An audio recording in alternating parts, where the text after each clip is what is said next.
दोस्तों, अगर आप भी ट्रिपल सी का एग्जाम देने जा रहे हैं तो आज की यह वीडियो आपके लिए काफी इंपॉर्टेंट है, क्योंकि आज की इस वीडियो में आपको मिलेंगे ट्रिपल सी एग्जाम के लिए नए नए महत्वपूर्ण प्रश्न। तो इस वीडियो को लास्ट तक आप जरूर देखिएगा।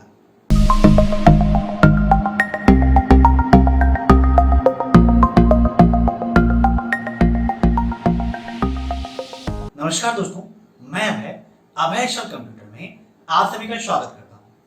दोस्तों, आपके इस चैनल पर मैं हमेशा लाता रहता हूं कंप्यूटर टेक्नोलॉजी से जुड़ी नई नई वीडियोस, साथ ही साथ ट्रिपल सी ओ लेवल की टॉप लेवल की क्लासेस। तो अगर मेरे चैनल पर आप नए मेहमान हैं तो चाय कॉफी पी के जाइएगा। जस्ट आई एम जोकिंग भाई, चाय कॉफी नहीं पीना है। आपको जो सामने सबसे बड़ी बटन है उस पर क्लिक करना है, साथ ही बगल में जो बेल आइकन है उसे भी प्रेस करना है, ताकि टाइम टू टाइम आपको ये सब कुछ मिलता रहे जो भी चैनल पर अपडेट होता है। तो टाइम वेस्ट न करते हुए चलिए शुरू करते हैं आज की क्लास। दोस्तों, पहला प्रश्न आपका, ओएसआई में कितनी लेयर होती हैं? ये सभी क्वेश्चंस ट्रिपल सी एग्जाम के लिए काफी इंपॉर्टेंट हैं। इन सभी क्वेश्चंस को आप मॉक टेस्ट के रूप में लेते रहिए और कमेंट बॉक्स में आंसर्स देते रहिए। वीडियो के लास्ट में आप जरूर बताइएगा कि आपके कितने क्वेश्चन सही हुए। ओएसआई मॉडल आपके लिए काफी इंपॉर्टेंट है। जब मैंने ओएसआई मॉडल पढ़ाया था तो वहां पर सभी लेयर्स के बारे में एक्सप्लेन करके समझाया था। अगर आपने उस वीडियो को नहीं देखा है तो वीडियो के नीचे डिस्क्रिप्शन में उसकी लिंक दे दूंगा, वहां से आप जरूर देखिएगा। तो ओएसआई मॉडल में टोटल लेयर होती हैं आपकी 7। ठीक है, कितनी लेयर होती हैं? 7 लेयर्स आपकी होती हैं। ओएसआई मॉडल से संबंधित एक क्वेश्चन एग्जाम में काफी पूछा जाता है कि ओएसआई मॉडल की तीसरी लेयर कौन सी है, या फिर चौथी लेयर, पांचवी लेयर। ऐसा एक क्वेश्चन हर बार पूछा जाता है। और साथ ही साथ एक क्वेश्चन ये भी आता है कि कभी 2 लेयर का नाम बता देगा और उन 2 लेयर के बीच का आपसे पूछेगा कि इन 2 लेयर के बीच में कौन सी लेयर होती है। ठीक है, तो एक ट्रिक मैं आपको बताता हूं जिसके द्वारा आप सीक्वेंस से सभी लेयर्स को याद रख सकते हो, क्योंकि सीक्वेंस याद रखना आपके लिए काफी इंपॉर्टेंट है। तो देखिए वो मजेदार ट्रिक क्या है। तो मैंने एक ट्रिक बनाई है, प्यारे दोस्त नीलेश तुम्हारी शादी पर आऊंगा, है ना। तो प्यारे दोस्त नीलेश तुम्हारी शादी पर आऊंगा। अब कैसे यहां पर आपको इससे लेयर का नाम याद रखना है वो आप सुन लीजिए। दोस्तों, पी से फिजिकल लेयर, डी से डाटा लिंक लेयर, एन से नेटवर्क लेयर, टी से ट्रांसपोर्ट लेयर, एस से सेशन लेयर, पी से प्रेजेंटेशन लेयर और ए से एप्लीकेशन लेयर। तो इस तरीके से आप याद रख सकते हैं, physical, data link, network, transport, session, presentation and application layer. तो ये टोटल 7 लेयर होती हैं जिनको आप इस मजेदार ट्रिक के द्वारा आसानी से याद रख सकते हो। अब देखते हैं नेक्स्ट क्वेश्चन। ईमेल में जो डिलीट हुआ है उसे प्राप्त किया जा सकता है।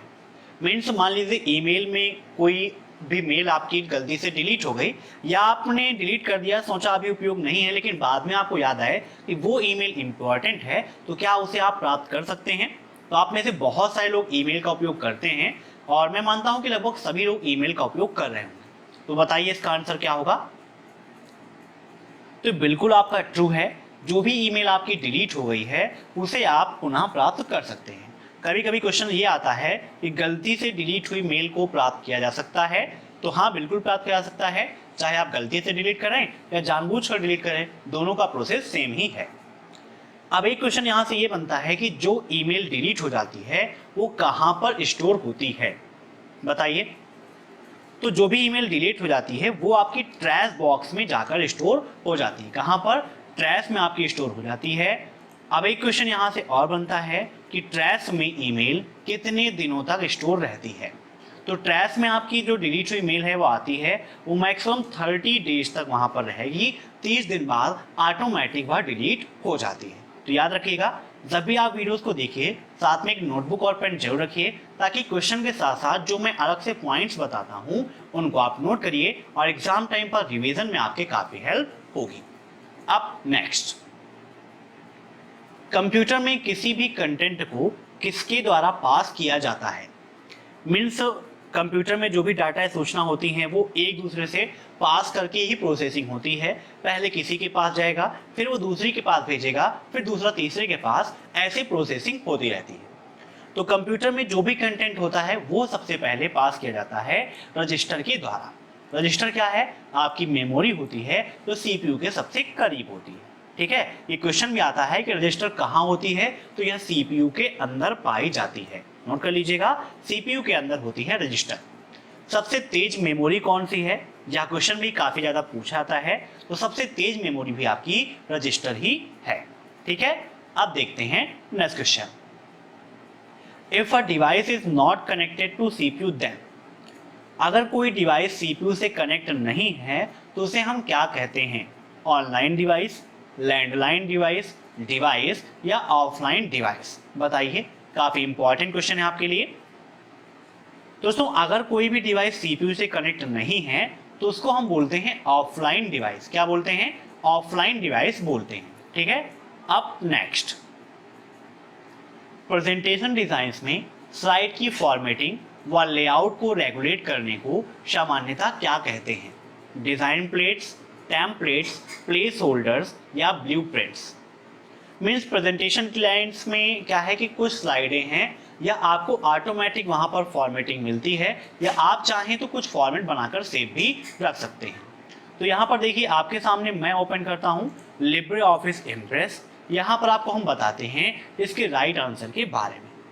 दोस्तों, आपने बहुत सारे टेम्पलेट्स देखे होंगे, चाहे वो वर्ड हो, एक्सेल हो या फिर आपका पावर पॉइंट हो, प्रेजेंटेशन सभी में अपने एक टेम्पलेट्स आपको मिल जाते हैं।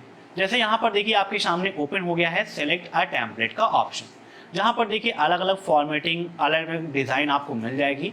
जो भी आप डिज़ाइन चाहते हैं यहाँ से आप अपने अकॉर्डिंग डिज़ाइन को सेलेक्ट कर सकते हैं। तो यही आपकी टेम्पलेट्स है। आप चाहें तो कोई अलग से भी टेम्पलेट्स यहाँ पर ऐड कर सकते हैं, या इसमें से कोई भी टेम्पलेट्स जो आप यूज करना चाहें उसे आप सेलेक्ट कर लीजिए। सेलेक्ट करके यहाँ पर ओपन पर क्लिक कर देंगे तो यहाँ पर अभी आप देखेंगे आपके सामने वो डिज़ाइन आ जाएगी। ठीक है, तो ये क्या है? आपकी टेम्पलेट्स। तो राइट आंसर का क्या होगा? Option second, templates. अब नेक्स्ट, ईमेल के दो भागों को अलग करता है कौन? हैज। ट्रू एंड फॉल्स में पूछा गया है कि क्या हैज का सिंबल ईमेल के दो भागों को अलग करता है? तो काफी सिंपल सा क्वेश्चन है और सभी लोग आंसर दीजिए। तो इसका राइट आंसर है option second, false. Has email के दो भागों को अलग नहीं करता है। दोस्तों, ईमेल के दो भागों को तोड़ने का काम कौन करता है? @। ठीक है, @ के द्वारा हम ईमेल के दो भागों को अलग कर सकते हैं। अब ईमेल के दो भाग कौन से हैं ये भी आप जान लीजिए। तो पहला भाग होता है इसका यूजर नेम, यहाँ पर यूजर नेम, एंड दूसरा भाग होता है आपका डोमेन नेम। ठीक है, ये ईमेल के दो भाग होते हैं और इनको जोड़ने और तोड़ने का काम करता है @। दो लोगों को आपस में जोड़ भी रहा है और इन दोनों को अलग भी कर रहा है। ठीक है, तो इसे नोट कर लीजिएगा। अब देखते हैं नेक्स्ट क्वेश्चन। एंटीवायरस कंप्यूटर में इसीलिए लाया गया जिससे कि वो वायरस को मिटा सके। ठीक है, काफी सिंपल सा क्वेश्चन है। जाहिर सी बात है कि दवा का काम तभी होगा जब किसी को कोई बीमारी होगी, कोई रोग होगा। तो वैसे ही वायरस को मिटाने के लिए एंटीवायरस का उपयोग किया जाता है। बिल्कुल आपका ये ट्रू है। अगर वायरस होगा ही नहीं तो एंटीवायरस का कोई काम होना ही नहीं है।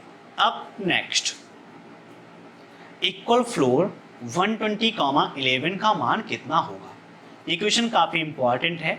सेलिंग और फ्लोर दो में से एक फार्मूले आपके एग्जाम में पूछे जाते हैं। तो यहाँ पर हम चलते हैं आपके सामने लिब्रे ऑफिस कैल्क में और विद प्रैक्टिकल आपको दिखाते हैं कि फ्लोर का क्या उपयोग है। दोस्तों, इक्वल फ्लोर, कोई भी फार्मूला होगा आपका वो बिना इक्वल के साइन के काम नहीं करेगा। क्वेश्चन में 666 एग्जाम में पूछा जाता है कि किसी फार्मूले की स्टार्टिंग किससे होती है? तो इक्वल के साइन से होती है। अब यहाँ पर इक्वल फ्लोर 120,11 ब्रैकेट क्लोज करेंगे और इंटर करेंगे तो यहाँ पर राइट आंसर आपका आ रहा है 110। कैसे हुआ थोड़ा सा आपको समझाते हैं। अगर यहाँ पर आप इक्वल लगाएं, 120 को हम डिवाइड करें 11 से तो हमारा जो आंसर है वो पॉइंट्स में आता है। मीन्स पूरी वैल्यू यहाँ पर नहीं आती। आप जैसे जानते हैं सेलिंग मतलब क्या होता है? ऊपर, सेलिंग फैन है ना, और फ्लोर मतलब क्या? फर्श आपका। तो फ्लोर फार्मूला क्या करता है? अगर कोई वैल्यू दूसरी संख्या से डिवाइड नहीं हो रही है पूरी तरह से, तो यह घटा के एक ऐसी वैल्यू देता है जो दूसरी संख्या से पूरी तरह से डिवाइड हो जाए। जैसे यहाँ पर 120 आपका 11 से डिवाइड नहीं हो रहा है, तो इसने घटाकर हमें एक ऐसी वैल्यू कौन सी दे दी 110 जो 11 से पूरी तरह से डिवाइड हो जाएगी। ठीक है, तो 120 और 110 के बीच में ऐसी कोई संख्या नहीं है जो 11 से पूरी तरह से डिवाइड हो जाए। तो मीन्स हमें एक ऐसी संख्या देता है तो दूसरी संख्या से पूरी तरह से डिवाइड हो जाए। चाहे तो आप चेक कर लें, इक्वल 110 डिवाइड बाई 11, तो यहाँ पर देखें राइट आंसर कितना आ गया 10। और इसका जस्ट अपोजिट होता है सेलिंग, जो वैल्यू को इंक्रीज करके बताता है और फ्लोर आपका डिक्रीज करके बताता है। तो राइट आंसर क्या होगा इसका, ऑप्शन सेकेंड 110। अब next, local area network means local area network का प्रचार प्रसार कहाँ तक रहता है, कहाँ पर वो काम करता है, ये आपको बताना है। मीलों दूरों तक फैला रहता है, एक ही बिल्डिंग में रहता है, ए और बी दोनों, या फिर नोटा, इनमें से कोई नहीं। बताइए राइट आंसर क्या होगा इसका। तो लोकल एरिया नेटवर्क आपका मीलों दूरों तक तो फैला रह नहीं सकता, ये आपका सिर्फ एक बिल्डिंग, एक ऑफिस में काम करता है। ठीक है, लोकल एरिया नेटवर्क जिसे शॉर्ट फॉर्म में हम बोलते हैं लैन, और लैन का फुल फॉर्म क्या होता है, ये क्वेश्चन भी बहुत ज्यादा पूछा जाता है SSC एग्जाम। ठीक है, अब नेक्स्ट, लिब्रे ऑफिस में हेडिंग 1 के लिए किस शॉर्टकट की का उपयोग करते हैं, बताइए। ये आपको बताना है हेडिंग 1 के लिए शॉर्टकट की। तो आइए यहाँ पर लिब्रे ऑफिस राइटर ओपन कर लेते हैं और लिब्रे ऑफिस राइटर में आपको समझाते हैं हेडिंग 1, हेडिंग 2 और हेडिंग 3 के बारे में।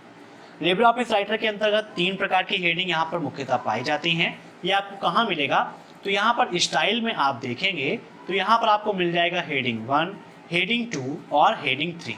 हेडिंग 1 के लिए शॉर्टकट की क्या है, Ctrl+1, ऐसे ही हेडिंग 2 के लिए Ctrl+2, हेडिंग 3 के लिए Ctrl+3 का उपयोग किया जाता है। जैसे यहाँ पर हम एक पैराग्राफ ले लेते हैं, पैराग्राफ लेने के लिए आपको लिखना है लिब्रे ऑफिस राइटर में DT और प्रेस कर देना है F3, तो DT लिखकर F3 आप प्रेस करेंगे तो यहाँ पर एक पैराग्राफ इंसर्ट हो गया है। और अभी यहाँ पर आप देख सकते हैं कि पैराग्राफ स्टाइल कौन सी है, डिफ़ॉल्ट स्टाइल।